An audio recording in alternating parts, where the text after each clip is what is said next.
معاذ اللہ مسلمانوں کا نام و نشان مٹا دیں گے۔ اور مدینہ میں جو یہودی تھے جنہوں نے نبی رحمت صلی اللہ تعالی علیہ وسلم سے یہ عہد کیا تھا، یہ معاہدہ کیا تھا کہ ہم آپ کے ساتھ رہیں گے، ہم ہمیشہ ایک ساتھ رہیں گے، اگر ہمارے اوپر باہر سے کوئی حملہ کرے گا ہم ایک دوسرے کا دفاع کریں گے۔ جب انہوں نے دیکھا کہ تمام کفار متحد ہو گئے ہیں تو انہوں نے بھی جو دوستی کا ہاتھ تھا وہ جھٹک دیا، حضور علیہ السلام کو چھوڑ دیا۔ میرے عزیزو، ہمارے معاشرے کی آج یہ حالت ہے کہ ہمارا معاشرہ دن بدن پستی کا شکار ہوتا جا رہا ہے۔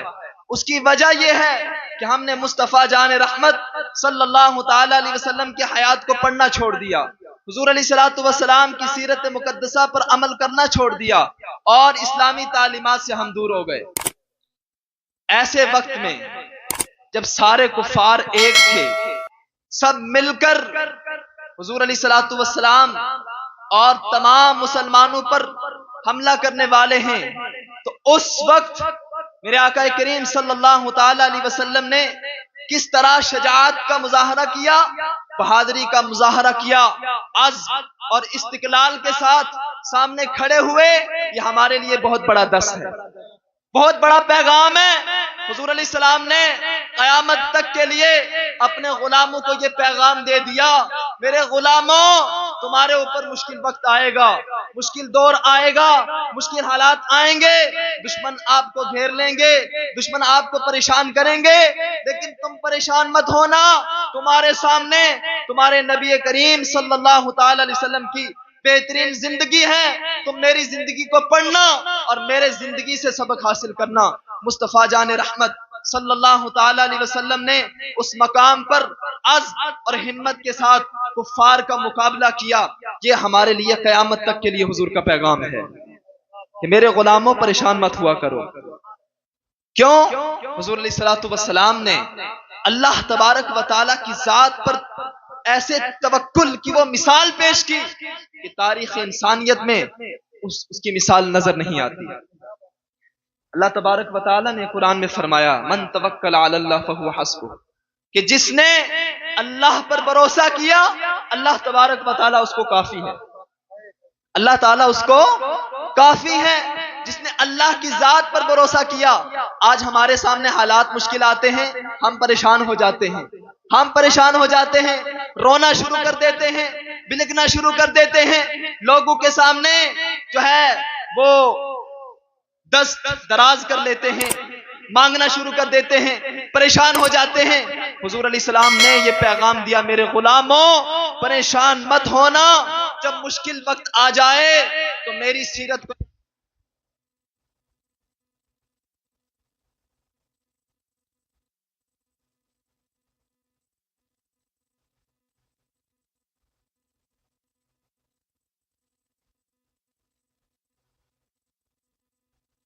تعالی علیہ وسلم جب دین اسلام کا پیغام دیتے، دین اسلام کی تبلیغ کرتے تو حضور علیہ السلام کے اپنے قریبی لوگ حضور علیہ السلام کے پیچھے کھڑے ہو کر اعلان کرتے، اے مکہ والو، یہ معاذ اللہ پاگل ہو چکے ہیں، معاذ اللہ مجنون ہو چکے ہیں، ان کی باتیں مت سننا، ان کی باتوں میں مت آنا۔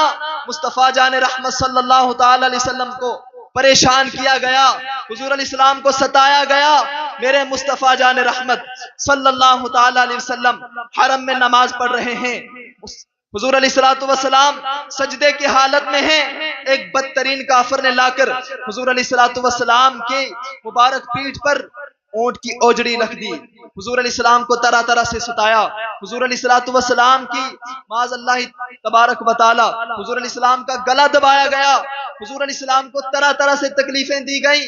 میرے آقا کریم صلی اللہ تعالی علیہ وسلم جب طائف میں دین اسلام کی تبلیغ کرنے کے لیے گئے، دین کا پیغام دینے کے لیے گئے، ہونا تو یہ چاہیے تھا کہ حضور کا احسان مانتے، حضور علیہ السلام کا احسان مانتے، احسان کے ساتھ پیش آتے، لیکن ان بدترین کافروں نے کیا سلوک کیا، حضور علیہ السلام کے پیچھے جو ہے اوباش قسم کے لچے لفنگے لوگ، نوجوان لوگ لگا دیے، انہوں نے حضور علیہ السلام کو پریشان کیا، حضور علیہ السلام پر پتھر برسائے۔ کہنے کا مقصد یہ ہے کہ میرے مصطفیٰ جان رحمت صلی اللہ تعالی علیہ وسلم کو کفار مکہ نے طرح طرح سے پریشان کیا، ظلم و تشدد کا پہاڑ توڑا حضور علیہ السلام پر، لیکن میرے مصطفیٰ جان رحمت صلی اللہ تعالی علیہ وسلم نے کسی سے بدلہ نہیں لیا، کسی سے بدلہ نہیں لیا، یہاں تک کہ حضور علیہ السلام اپنا شہر چھوڑنے کے لیے مجبور ہو گئے۔ حضور نے اپنا شہر چھوڑ دیا اور حضور علیہ السلام مدینہ چلے گئے، ہجرت کر لی، مدینہ تشریف لے گئے۔ لیکن جب فتح مکہ ہوا، جب فتح مکہ ہوا، مسلمانوں نے مکہ فتح کیا، اس وقت حضور علیہ السلام کی جو انٹری ہوئی مکہ شریف میں وہ قابل غور ہے، وہ بڑی توجہ کے قابل ہے۔ دیکھو میرے عزیزو، آج ہمارے پاس اقتدار آ جاتا ہے، کرسی آ جاتی ہے، تھوڑی سی پاور آ جاتی ہے، ہم اپنی اوقات کو بھول جاتے ہیں، ہم اپنے آپ کو بھول جاتے ہیں، ہم اپنے آپ کو بھول جاتے ہیں، ہم یہ بھول جاتے ہیں کہ ہمیں کیسا رویہ اختیار کرنا چاہیے، کیسا برتاؤ اختیار کرنا چاہیے، ہماری اصل کیا ہے، ہم انسان ہیں، انسانیت کیا ہے، انسانیت کو لوگ بھول جاتے ہیں۔ لیکن دیکھو میرے عزیزو، مصطفیٰ جان رحمت صلی اللہ تعالی علیہ وسلم جب آپ کی انٹری فتح مکہ کے دن مکہ شریف میں ہوئی، حضور علیہ السلام اونٹ پر سوار ہیں اور حضور علیہ السلام کا سر مبارک جھکا ہوا ہے، سبحان اللہ، بولیں سبحان اللہ، سر مبارک جھکا ہوا ہے، اور حضور علیہ السلام کے پیچھے غلام بیٹھے ہیں۔ حضور علیہ السلام نے یہ پیغام دیا، اگرچہ آج میں فاتحانہ حیثیت سے داخل ہو رہا ہوں، لیکن میری عاجزی تو دیکھو، میری انکساری تو دیکھو، اگرچہ میں فاتح ہوں، فاتحانہ شان کے ساتھ داخل ہو رہا ہوں، لیکن میری عاجزی دیکھو، میری انکساری دیکھو، میرے پیچھے غلام بیٹھا ہے۔ آج لوگوں کا حال یہ ہے کہ اگر لوگوں کے پاس اقتدار آ جاتا ہے، لوگ تو سیدھے سادے لوگوں کو سامنے بٹھانا بھی گوارا نہیں کرتے، بات کرنا بھی گوارا نہیں کرتے۔ لیکن دیکھو میرے عزیزو، مصطفیٰ جان رحمت صلی اللہ علیہ وسلم کا یہ پیغام ہے، غلاموں کو مت بھولنا، ناچاروں کو مت بھولنا، پریشان لوگوں کو مت بھولنا، بلکہ ان کو سینے سے لگا کے رکھنا۔ حضور علیہ السلام جب آپ کی انٹری ہوتی ہے، کفار مکہ پریشان ہیں، آج حساب لیا جائے گا، ساری وہ باتیں، وہ ظلم و ستم جو کفار مکہ نے حضور علیہ السلام پر کیے، حضور کو پریشان کیا، آج وہ سارے ظلم و ستم یاد آ گئے، آج وہ ساری باتیں یاد آ گئیں، آج سب یہ سوچ رہے ہیں آج ہم سے انتقام لیا جائے گا، آج ہم سے بدلہ لیا جائے گا، آج ہم کو قتل کیا جائے گا۔ لیکن قربان جاؤں، حضور علیہ السلام کی ذات پر اللہ تبارک و تعالی نے اپنے محبوب کو رحمت للعالمین بنا کر بھیجا ہے، رحمت للعالمین بجا کر بھیجا ہے۔ حضور علیہ السلام نے فرمایا اگر حضور چاہتے تو حساب لیتے، حضور کے پاس پاور ہے، حضور کے پاس اختیار ہے، آج حضور چاہتے تو حساب لیتے، چاہتے تو بدلہ لیتے، ان ظالموں سے بدلہ لیتے، لیکن مصطفیٰ جان رحمت صلی اللہ تعالی وسلم نے بدلہ نہیں لیا۔ کیا فرمایا؟ فرمایا جو ابو سفیان کے گھر میں داخل ہو جائے اس کے لیے بھی پناہ، اس کے لیے بھی امان، کعبے میں داخل ہو جائے اس کے لیے بھی امان، فلاں گھر میں داخل ہو جائے اس کے لیے بھی امان، اپنے گھر کا دروازہ بند کر لے اس کے لیے بھی امان۔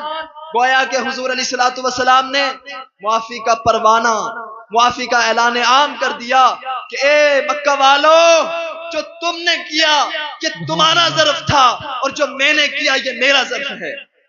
نعرہ تکبیر، نعرہ رسالت، خطیب ہندوستان، نعرہ تکبیر، نعرہ رسالت۔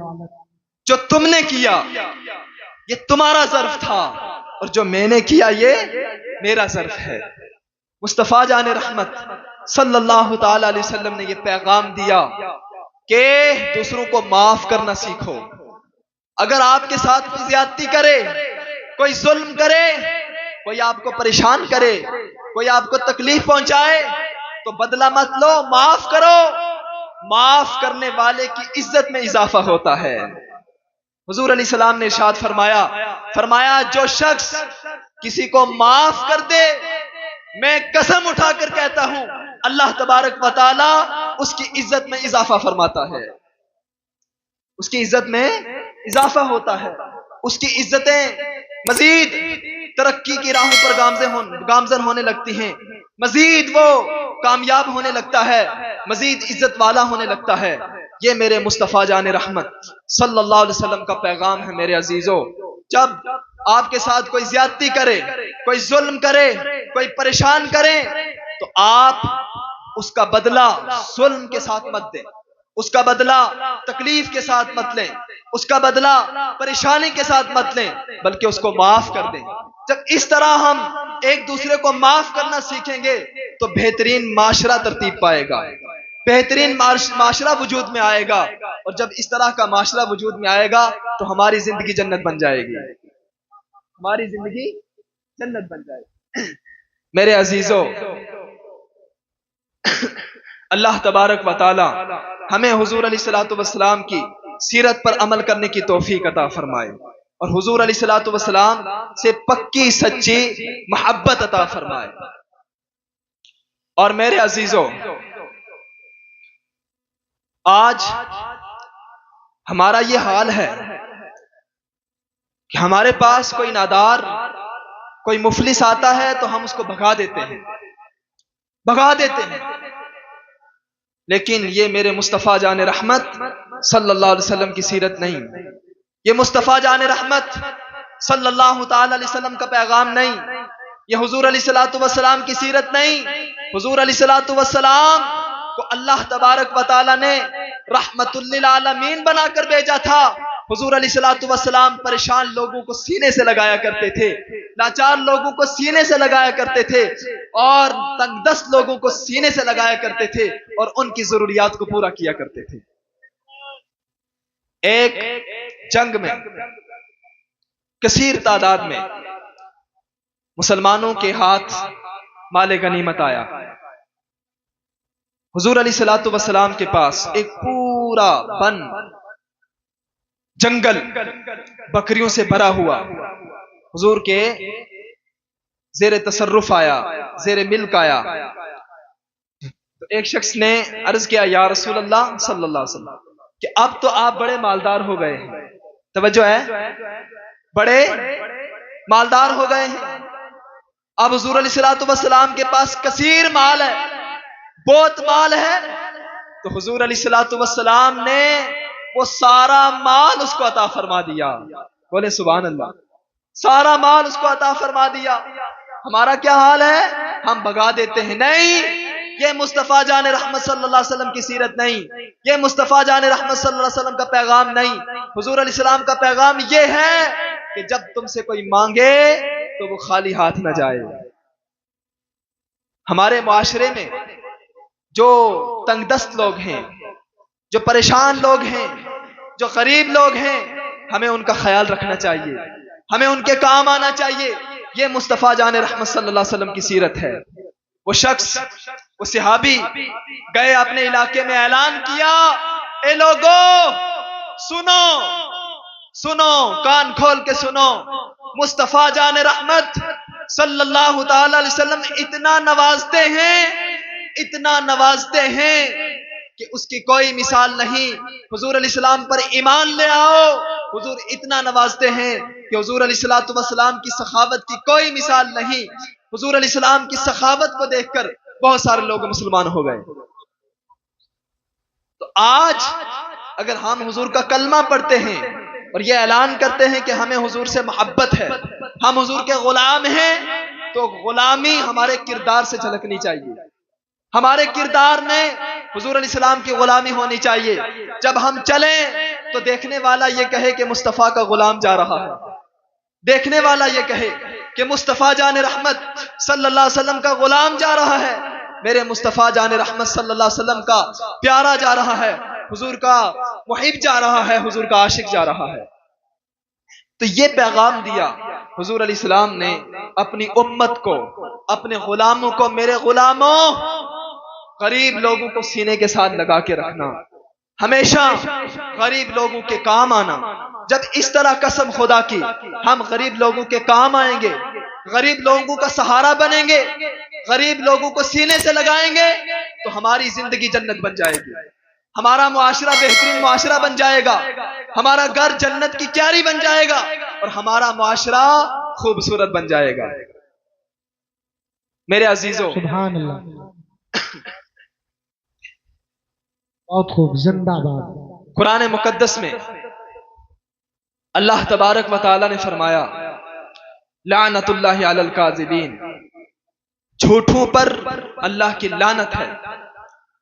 اور حدیث پاک میں آتا ہے، حضور ارشاد فرماتے ہیں جب بندہ جھوٹ بولتا ہے تو اس کے منہ سے بدبو نکلتی ہے کہ جس سے رحمت کے فرشتے بھاگ جاتے ہیں، رحمت کے فرشتے بھاگ جاتے ہیں۔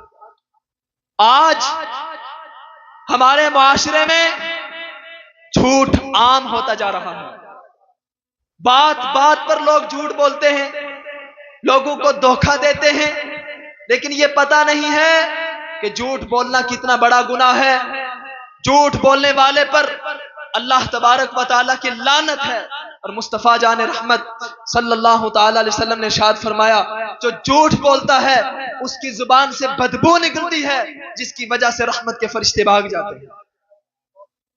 دیکھو حضور علیہ الصلوۃ والسلام کا کردار، حضور کی مکی زندگی اٹھا کر دیکھو۔ میرے عزیزو، حضور علیہ الصلوۃ والسلام نے پہلے اپنا کردار منوایا، پہلے اپنی ذات کو منوایا۔ پورے عرب میں حضور علیہ الصلوۃ والسلام صادق اور امین کے لقب سے یاد کیے جانے لگے۔ پورے عرب میں سب سے زیادہ سچا کوئی تھا تو وہ حضور کی ذات تھی۔ حضور علیہ الصلوۃ والسلام کو لوگ سب سے زیادہ سچا مانتے تھے، سب سے زیادہ امین مانتے تھے۔ حضور علیہ الصلوۃ والسلام اگر کوئی اعلان کر دیتے تو لوگ اس کو سچا سمجھتے، لوگ حضور علیہ الصلوۃ والسلام کے پاس لا کر اپنی امانتیں رکھا کرتے تھے۔ یہ حضور علیہ الصلوۃ والسلام کا کردار ہے، یہ حضور کی سیرت ہے۔ لیکن آج ہم نے حضور علیہ الصلوۃ والسلام کی سیرت کو چھوڑ دیا، جس کی وجہ سے آج ہم جگہ جگہ ذلیل و خوار ہو رہے ہیں۔ قسم خدا کی اگر کامیابی چاہتے ہیں تو مصطفیٰ جان رحمت صلی اللہ تعالی وسلم کے قدموں میں ہے، حضور علیہ السلام کے قدموں میں آ جاؤ، اللہ تبارک و تعالی دنیا کی کامیابی تمہارے قدموں میں ڈال دے گا۔ سبحان اللہ۔ حضرت خدیجہ الکبریٰ رضی اللہ تعالی عنہا کون ہیں؟ حضور علیہ الصلوۃ والسلام کی زوجہ، مکہ کی بہت بڑی تاجرہ ہیں، بہت بڑی بزنس مین ہیں۔ ان کا مال ملک شام جاتا تھا تجارت کے لیے۔ اب لگائیں اندازہ، مکے سے ملک شام ان کا مال جاتا تھا تجارت کے لیے۔ کتنی بڑی بزنس مین تھی، بہت بڑی ایکسپورٹر تھی یہ۔ آج کے دور میں آپ سمجھ لیں ایکسپورٹر۔ انہوں نے اپنے مال کے لیے، یعنی کون میرا مال لے کر جائے، حضور علیہ الصلوۃ والسلام کا انتخاب کیا۔ بولیں سبحان اللہ۔ کیوں؟ اس لیے کہ جو سب سے زیادہ سچا، جو سب سے زیادہ امین ہے، امانت دار ہے، میں اس کے ہاتھ اپنا مال دوں گی، اس کے حوالے کروں گی اپنا مال۔ تو سب سے زیادہ سچے حضور تھے، سب سے زیادہ سچے حضور تھے۔ اس وجہ سے حضور علیہ الصلوۃ والسلام کو مال دیا، اور حضور علیہ الصلوۃ والسلام ان کا مال لے کر شام تشریف لے گئے، اور ان کا مال جا کر حضور علیہ السلام نے ملک شام فروخت کیا۔ حضور علیہ الصلوۃ والسلام کی ذات سے اتنا متاثر ہوئی یہ کہ خود انہوں نے نکاح کا پیغام بھیجا، جبکہ توجہ کی بات ہے حضرت خدیجہ الکبریٰ رضی اللہ تعالی عنہا بہت بڑی مالدار تھی، بزنس مین تھی۔ مکے کے بڑے بڑے روسا، بڑے بڑے مالداروں نے آپ کو پیغام نکاح بھیجے، نکاح کا پیغام بھیجا، لیکن آپ نے ایکسپٹ نہیں کیا، آپ نے قبول نہیں کیا۔ لیکن حضور علیہ السلام کا کردار دیکھا، حضور کی صداقت دیکھی، حضور کی امانت داری دیکھی، تو اپنی طرف سے حضور علیہ الصلوۃ والسلام کو پیغام نکاح بھیجا۔ بات سمجھنے کی ہے، سمجھیں آپ میری بات۔ اپنی طرف سے حضور علیہ الصلوۃ والسلام کو پیغام نکاح بھیجا، نکاح کا پیغام بھیجا، اور حضور علیہ الصلوۃ والسلام نے اس نکاح کے پیغام کو قبول کیا۔ کہنے کا مقصد یہ ہے میرے عزیزو، اگر ہم جھوٹ بولنا چھوڑ دیں، امانت میں خیانت نہ کریں، اپنے نبی صلی اللہ علیہ وسلم کی سیرت پر عمل کریں تو قسم خدا کی ہماری زندگی جنت بن جائے گی، ہمارا معاشرہ بہترین معاشرہ بن جائے گا۔ اگر کامیابی چاہتے ہو تو کامیابی حضور علیہ الصلوۃ والسلام کے قدموں میں ہے۔ آپ حضور علیہ الصلوۃ والسلام کی سیرت پر عمل کریں تو آپ کا معاشرہ بھی بہترین بن جائے گا اور اللہ تبارک و تعالی آپ کو دنیا میں بھی کامیابی عطا فرمائے گا اور آخرت میں بھی کامیابی عطا فرمائے گا۔ حضرات گرامی، اللہ تبارک و تعالی ہم سب کو حضور علیہ السلام سے پکی سچی محبت عطا فرمائے۔ آخری بات، عقیدے کی بات۔ حضور علیہ الصلوۃ والسلام کو اللہ تبارک و تعالی نے ہر اعتبار سے بے مثل و بے مثال بنایا۔ حضور کی مثال نہیں، حضور علیہ الصلوۃ والسلام جیسا کوئی نہیں۔ خالق کے کائنات نے آپ کو جس طرح اللہ تبارک و تعالی یکتا ہے اسی طرح حضور علیہ السلام کو بھی یکتا بنا دیا۔ جس نے بھی حضور کو دیکھا تو یہی کہا کہ حضور علیہ الصلوۃ والسلام جیسا کوئی نہیں، حضور جیسا کوئی نہیں۔ جس نے بھی دیکھا کہ حضور جیسا کوئی نہیں۔ لیکن یہ سوال ہے کہ حضور کے غلاموں نے حضور کو دیکھا تو کہا کہ حضور جیسا کوئی نہیں۔ باقی نبیوں کو تو نہیں دیکھا نا، حضرت آدم کو نہیں دیکھا، حضرت نوح کو نہیں دیکھا، ابراہیم کو نہیں دیکھا، عیسیٰ کو نہیں دیکھا، موسیٰ کو نہیں دیکھا، تو پھر کیسے کہہ دیا کہ حضور علیہ الصلوۃ والسلام جیسا کوئی نہیں؟ لیکن میرے عزیزو، ایک ذات ایسی ذات ہے جس ذات نے سب کو دیکھا، آدم کو بھی دیکھا، نوح کو بھی دیکھا، موسیٰ کو بھی دیکھا، عیسیٰ کو بھی دیکھا، ابراہیم کو بھی دیکھا۔ وہ ذات حضرت جبریل کی ہے۔ بولیں سبحان اللہ۔ وہ کون سی ذات ہے؟ جبریل علیہ السلام کی۔ جبریل علیہ السلام نے جب حضور علیہ الصلوۃ والسلام کو دیکھا تو کیا کہا؟ یہی بولے سدرا والے، توجہ، یہی بولے سدرا والے، چمنے جہاں کے تھالے سبھی میں نے چھان ڈالے، تیرے پائے کا نہ پایا، تجھے یک نے یک بنایا، تجھے حمد ہے خدایا، تجھے حمد ہے۔ جب ہمارا آقا کریم صلی اللہ تعالی علیہ وسلم بے مثل و بے مثال ہیں تو پھر ہم غیروں کے پاس کیوں جائیں؟ غیروں کی زندگی کو کیوں پڑھیں؟ غیروں کی زندگی سے متاثر کیوں ہوں؟ میرے عزیزو، غیروں کی زندگی میں ہمارے لیے کامیابی نہیں، اگر کامیابی ہے تو وہ حضور علیہ الصلوۃ والسلام کی سیرت میں ہے، حضور کی زندگی میں کامیابی ہے۔ تم اپنی زندگی کو حضور علیہ السلام کی زندگی کے مطابق بنا دو، قسم خدا کی اللہ تبارک و تعالی ساری کامیابیاں تمہارے قدموں میں ڈال دے گا۔ سبحان اللہ۔ بہت اپنی زندگی کو حضور علیہ الصلوۃ والسلام کے مطابق بنا دے۔ ایک عقیدے کی بات آج کر کے جا رہا ہوں۔ نعرہ تکبیر، نعرہ رسالت، علماء اہل سنت، نعرہ تکبیر، سبحان اللہ۔ مجھ سے پہلے الحمدللہ پر مغز خطاب ہو چکا ہے اصلاح معاشرہ پر، اب کسی اور خطاب کی ضرورت نہیں ہے۔ میں ایک عقیدے کی بات کر کے جا رہا ہوں۔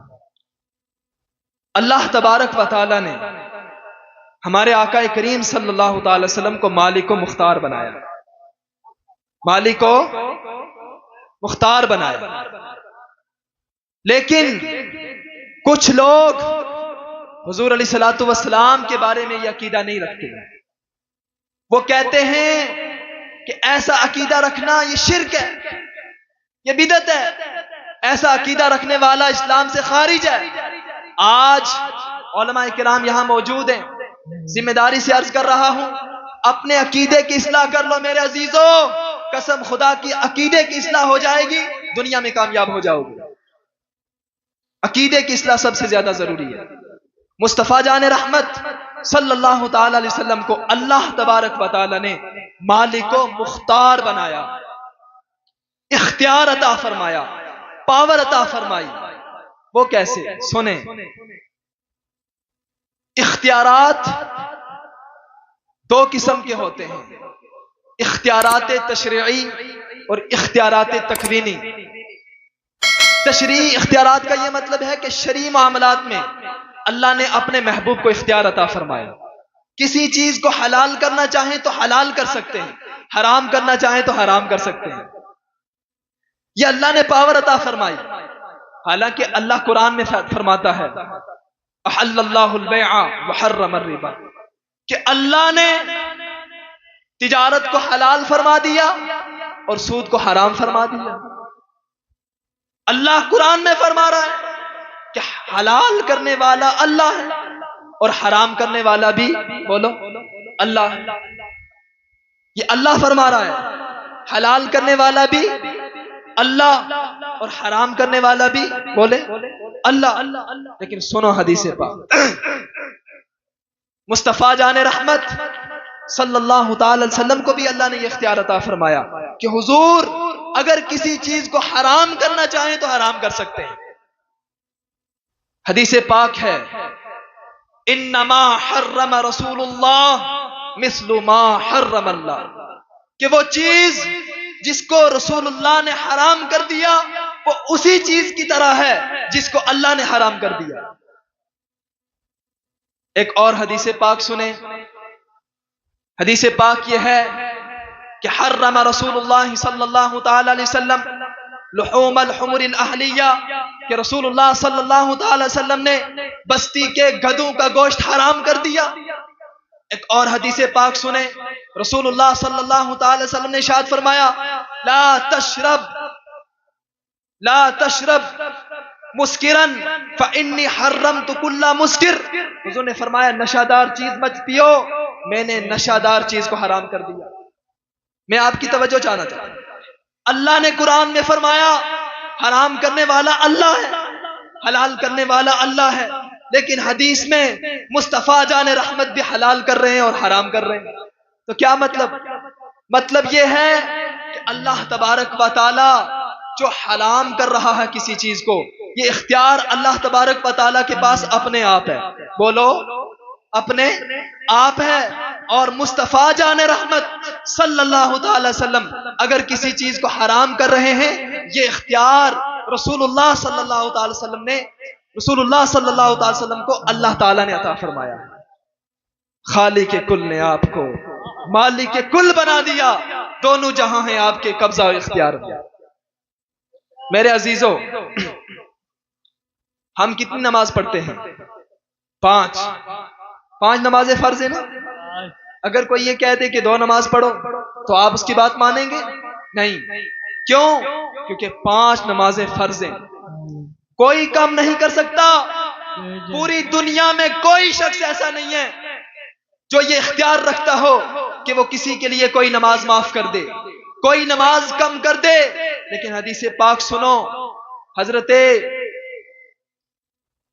صحابی رسول ہیں ابو فضالہ رضی اللہ تعالیٰ عنہ، ابو داؤد شریف کی حدیث ہے، یہ حاضر ہوئے عرض کیا یا رسول اللہ، پوری بیان کی انہوں نے حدیث کہ میں رسول اللہ صلی اللہ علیہ وسلم کی بارگاہ میں حاضر ہوا، میں نے حضور کے ہاتھ پر بیعت کی، حضور علیہ الصلوۃ والسلام نے مجھے بہت ساری چیزیں سکھائیں اور ایک بات یہ بھی سکھائی کہ میں نمازوں کی پابندی کروں، 5 نمازوں کی بولو پابندی کروں۔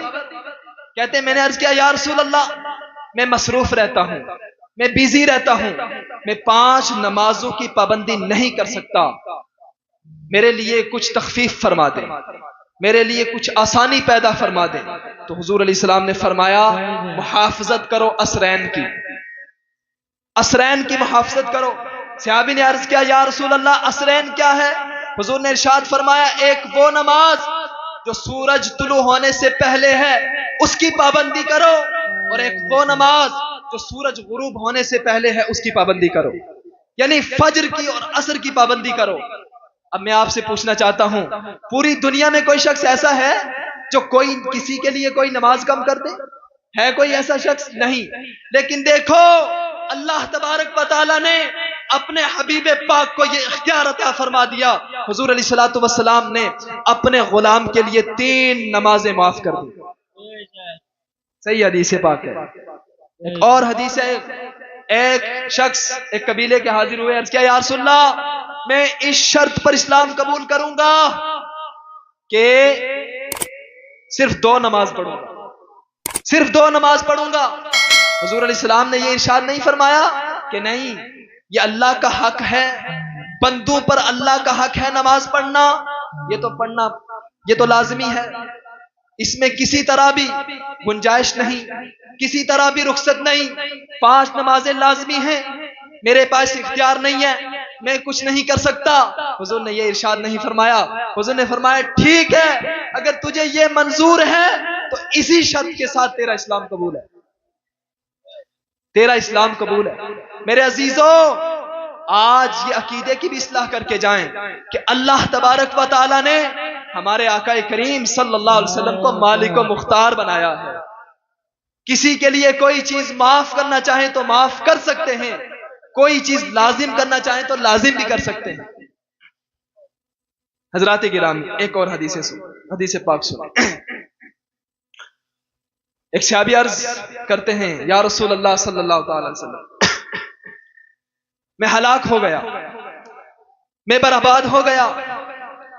حضور نے فرمایا کیوں ہلاک ہو گیا، کیوں برباد ہو گیا، تو نے ایسا کیا کیا ہے؟ اس نے عرض کیا یا رسول اللہ میں نے روزے کی حالت میں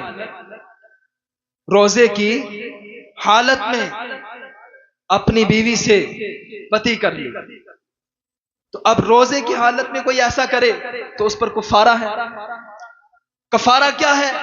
یا تو ایک غلام آزاد کرے گا، غلام آزاد نہیں کر سکتا تو مسلسل 2 ماہ کے روزے رکھے گا، روزے بھی نہیں رکھ سکتا تو 60 مسکینوں کو کھانا کھلائے گا، یہ کفارہ ہے۔ توجہ ہے، یہ کفارہ ہے۔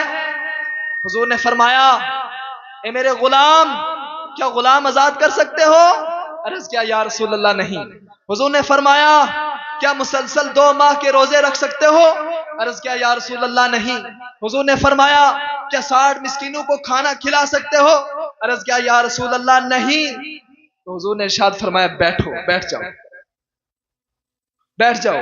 تھوڑی دیر کے بعد حضور علیہ الصلوۃ والسلام کی خدمت میں کھجوریں آئیں، کھجوروں کا ایک ٹوکرا آیا، تو حضور علیہ السلام نے فرمایا کہاں ہے وہ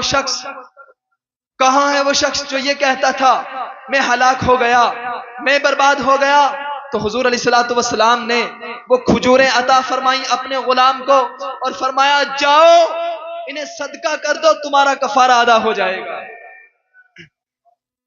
عرض کیا یا رسول اللہ مجھ سے بڑا غریب کوئی نہیں ہے، مجھ سے بڑا فقیر کوئی نہیں ہے۔ تو حضور علیہ الصلوۃ والسلام یہ کہتے کہ نہیں، اب تو کفارہ ادا کرنا پڑے گا، اس کے علاوہ کوئی سورس نہیں، کوئی حل نہیں، اس کا یہی حل ہے۔ نہیں، اللہ تعالیٰ نے اپنے محبوب پاک صلی اللہ تعالی علیہ وسلم کو صاحب اختیار بنا کر بھیجا، مالک و مختار بنا کر بھیجا۔ حضور علیہ الصلوۃ والسلام نے فرمایا اے میرے غلام جاؤ اپنے گھر والوں کو کھلا دو، تمہارا کفارہ ادا ہو جائے گا۔ دیکھو حضور علیہ السلام نے اپنے غلام کا کفارہ معاف کر دیا۔ کائنات میں کوئی ایسا شخص ہے جو کسی کا کفارہ معاف کر دے؟ بتاؤ، بولو، نہیں۔ کوئی کر سکتا ہے؟ کوئی نہیں کر سکتا۔ تو حضور علیہ السلام نے ایسا کیا، تو اس کا مطلب یہ ہے کہ اللہ تعالیٰ نے اپنے محبوب پاک صلی اللہ تعالی وسلم کو مالک و مختار بنا کر بھیجا، مالک و مختار بنا کر بھیجا، حضور علیہ الصلوۃ والسلام کو صاحب اختیار بنا کر بھیجا۔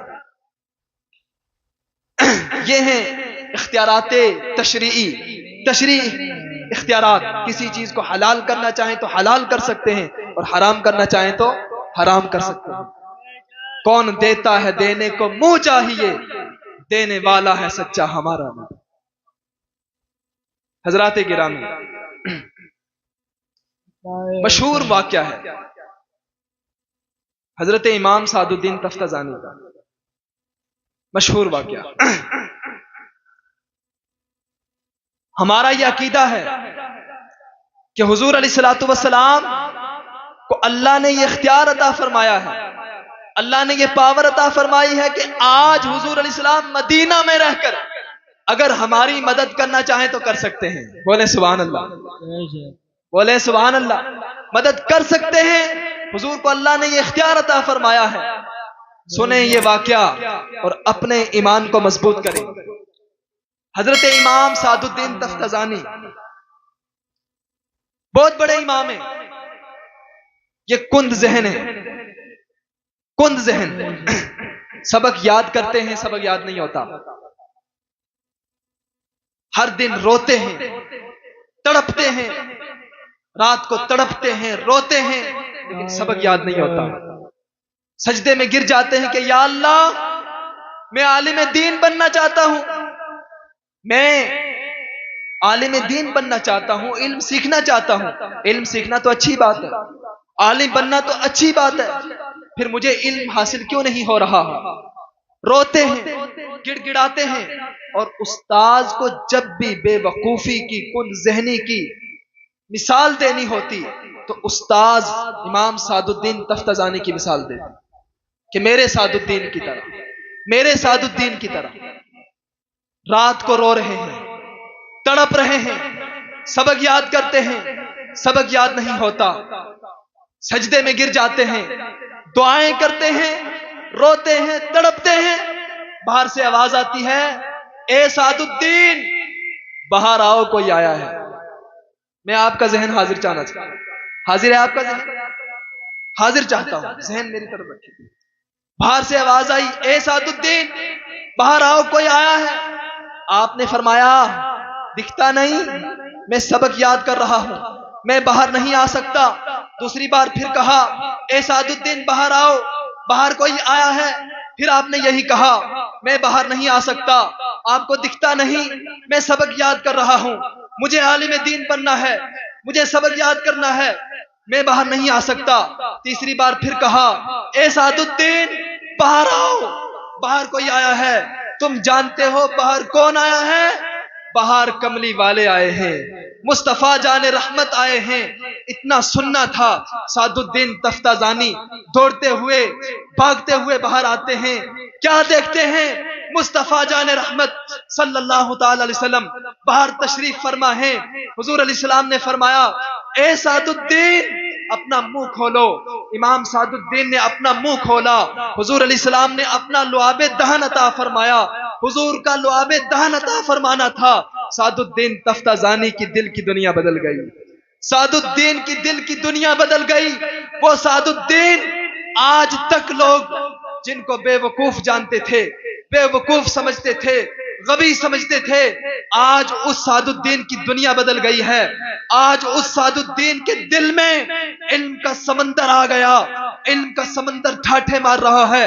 صبح سعد الدین تفتزانی اپنے استاذ کے پاس جاتے ہیں، اپنے استاذ کے پاس جاتے ہیں، اعتراضات کرتے ہیں، اعتراضات کی بوچھار کرتے ہیں.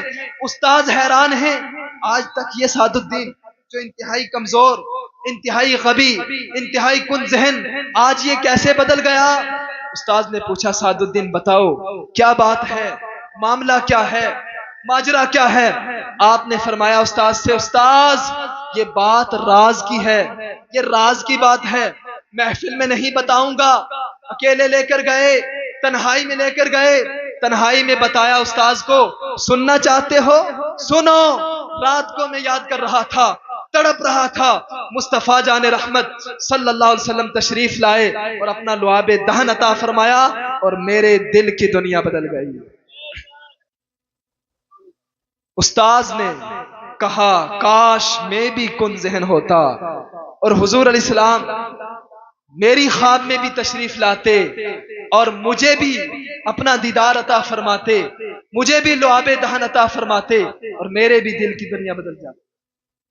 دیکھو میرے عزیزو کس طرح حضور علیہ السلام نے اپنے غلام کی مدد کی، اپنے غلام کو علم عطا فرمایا، اپنے غلام کی مدد کی. یہ عقیدہ لے کر جاؤ کہ حضور علیہ السلام کو اللہ تبارک و تعالیٰ نے مالک و مختار بنایا ہے. یہی اہل سنت کا عقیدہ ہے، یہی اہل سنت کا عقیدہ ہے. جو اس عقیدے سے ہٹ جائے، کٹ جائے، وہ اہل سنت نہیں.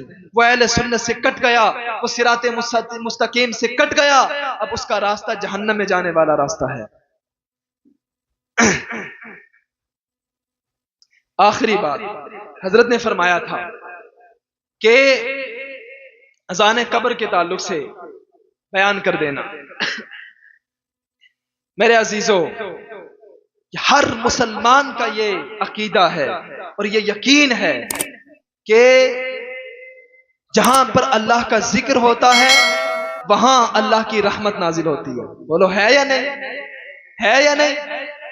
جہاں بھی اللہ کا ذکر ہوتا ہے، اللہ تبارک و تعالیٰ کا ذکر ہوتا ہے، قرآن کی تلاوت ہوتی ہے، وہاں اللہ تبارک و تعالیٰ کی رحمتوں کا نزول ہوتا ہے، رحمتوں کا نزول ہوتا ہے۔ اذان قبر کیوں پڑھی جاتی ہے؟ اس کی کیا وجہ ہے؟ حضور علیہ الصلوۃ والسلام نے ارشاد فرمایا، جب مردے کو قبر میں دفن کر دیا جاتا ہے تو اس کے بعد دو فرشتے آتے ہیں جن کا نام منکر اور نکیر ہے۔ منکر اور نکیر وہ سوالات کرتے ہیں، من ربکا، تیرا رب کون ہے؟ ما دینکا، تیرا دین کیا ہے؟ ما کنت تقول فی حق ھذا الرجل، کہ بتا تو دنیا میں مصطفیٰ جان رحمت صلی اللہ علیہ وسلم کے بارے میں کیا کہتا تھا۔ یہ تین سوال ہوتے ہیں مردے کو قبر میں، تیرا رب کون ہے، تیرا دین کیا ہے، اور حضور علیہ الصلوۃ والسلام کے بارے میں تو دنیا میں کیا کہا کرتا تھا۔ یہ سوالات ہوتے ہیں۔ تو جب اذان قبر دی جاتی ہے تو جب اللہ کا ذکر ہوتا ہے، اللہ اکبر اللہ اکبر، تو مردہ یہ سن لیتا ہے اور سننے کی وجہ سے اس کو اس کے عذاب میں بھی تخفیف ہو جاتی ہے اور جواب دینے میں بھی آسانی ہو جاتی ہے۔ بات سمجھ میں آ رہی ہے؟ جواب دینے میں بھی بولو آسانی۔ ایک تو اللہ کا ذکر ہوتا ہے، اللہ کے ذکر کی وجہ سے اس کی قبر پر رحمتوں کا نزول ہوتا ہے، برکتوں کا نزول ہوتا ہے، اور دوسرا فائدہ یہ کہ مردہ جب سنتا ہے تو جواب دینے میں آسانی ہو جاتی ہے۔ جب وہ یہ سنتا ہے اللہ اکبر اللہ اکبر، جب اسے یہ سوال ہوتا ہے من ربو کا، تیرا رب کون ہے، جب وہ یہ سنتا ہے تو وہ جواب دیتا ہے ربی اللہ، میرا رب اللہ ہے۔ ٹھیک ہے؟ پھر یہی کہا جاتا ہے نا اشہد ان محمد الرسول اللہ، اذان میں یہی کہا جاتا ہے نا، یہی کہا جاتا ہے نا اشہد ان محمد الرسول اللہ۔ تو جب اس سے یہ سوال ہوتا ہے کہ تیرا دین کیا ہے، تو جب وہ اس کو سنتا ہے تو اس کو جواب دینے میں آسانی ہو جاتی ہے کہ میرا دین اسلام ہے، میں محمد صلی اللہ علیہ وسلم کو ماننے والا ہوں، میں حضور علیہ الصلوۃ والسلام کو نبی مانتا ہوں، حضور کو رسول مانتا ہوں، اور حضور علیہ الصلوۃ والسلام اسلام لے کر آئے۔ سمجھ آ رہی ہے بات؟ اسی طرح جب اس سے یہ سوال ہوتا ہے ما کنت تقول فی حق ھذا الرجل، کہ بتا دنیا میں مصطفیٰ جان رحمت صلی اللہ علیہ وسلم کے بارے میں کیا کہا کرتا تھا، تو جب وہ یہ سنتا ہے اشہد ان محمد الرسول اللہ، تو وہ یہ جواب دیتا ہے کہ مصطفیٰ جان رحمت صلی اللہ علیہ وسلم وہ اللہ کے رسول ہیں، اللہ کے نبی ہیں۔ تو اس لیے اذان قبر دی جاتی ہے کہ ایک تو مردے کے عذاب میں بھی تخفیف ہو جاتی ہے اور اس کو جواب دینے میں آسانی ہو جاتی ہے۔ حضور علیہ الصلوۃ والسلام نے مدینہ شریف میں اپنے غلام کو دفن کرنے کے بعد، تدفین کے بعد، حدیث پاک میں آتا ہے حضور نے تکبیریں پڑھی، اللہ اکبر اللہ اکبر اللہ اکبر، ٹھیک ہے، تکبیریں پڑھی۔ صحابہ نے پوچھا یا رسول اللہ آپ نے ایسا کیوں کیا؟ تو حضور علیہ الصلوۃ والسلام نے فرمایا کہ اس ذکر کی وجہ سے اس کے عذاب میں تخفیف ہو جائے گی۔ بولے سبحان اللہ، اس کے عذاب میں بولو تخفیف ہو جائے گی۔ ایک حدیث پاک اور حضور علیہ الصلوۃ والسلام قبرستان سے گزر رہے تھے تو حضور نے دیکھا کہ قبر میں مردے کو عذاب ہو رہا ہے، تو حضور علیہ الصلوۃ والسلام نے ہری ٹہنی لی اور قبر پر گاڑ دی، قبر پر گاڑ دی۔ کیوں؟ کیونکہ جس طرح انسان اللہ کا ذکر کرتا ہے اسی طرح یہ پیڑ پودے بھی اللہ کا ذکر کرتے ہیں۔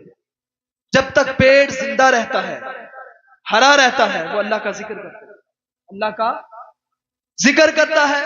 حضور نے فرمایا جب تک یہ ٹہنی ہری رہے گی یہ اللہ کا ذکر کرتی رہے گی، اور اللہ کے ذکر کرنے کی وجہ سے اس قبر پر اللہ تبارک و تعالیٰ کی رحمت کا نزول ہوگا اور مردے کے عذاب میں تخفیف ہو جائے گی۔ بتاؤ، ایک ٹہنی جب وہ یہ ذکر کرے، اللہ تبارک و تعالیٰ کا ذکر کرے، تو اس کے ذکر کرنے کی وجہ سے مردے کے عذاب میں تخفیف ہو سکتی ہے۔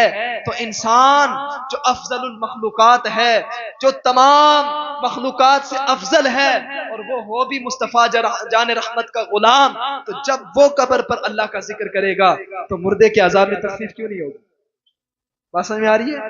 تو اس لیے اذان قبر پر پڑھی جاتی ہے تاکہ مردے کو جواب دینے میں آسانی ہو جائے اور اس کے جو ہے عذاب میں بھی تخفیف ہو جائے۔